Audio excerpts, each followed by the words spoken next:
Have a good day, everybody. First things first, to-dos. No? Ano yung mga to-dos ko para sa buong araw? And after nito, yung update ko na ng manpower activities, ano yung target today for this week. So meron akong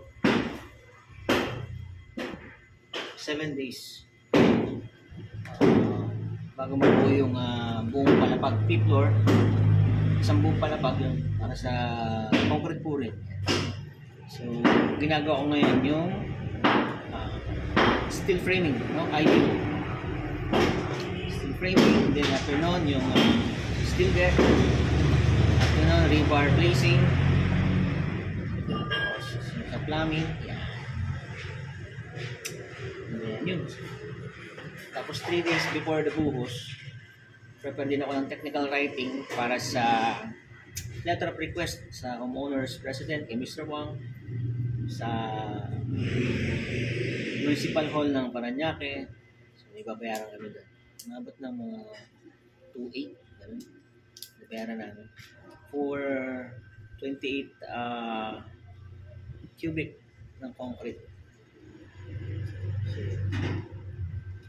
So pag nagpa-batch naman ako, 30 cubic. May pasobra akong dalawa na nakaabang lang.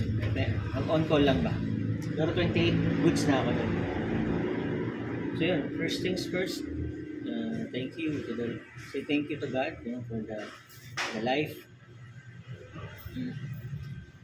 given us today. Tapos pag-iingat. Tayo na nagbabiyahe.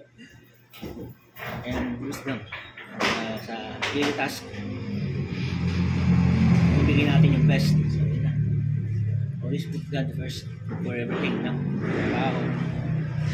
Si God, family, trabaho. Kaya lang.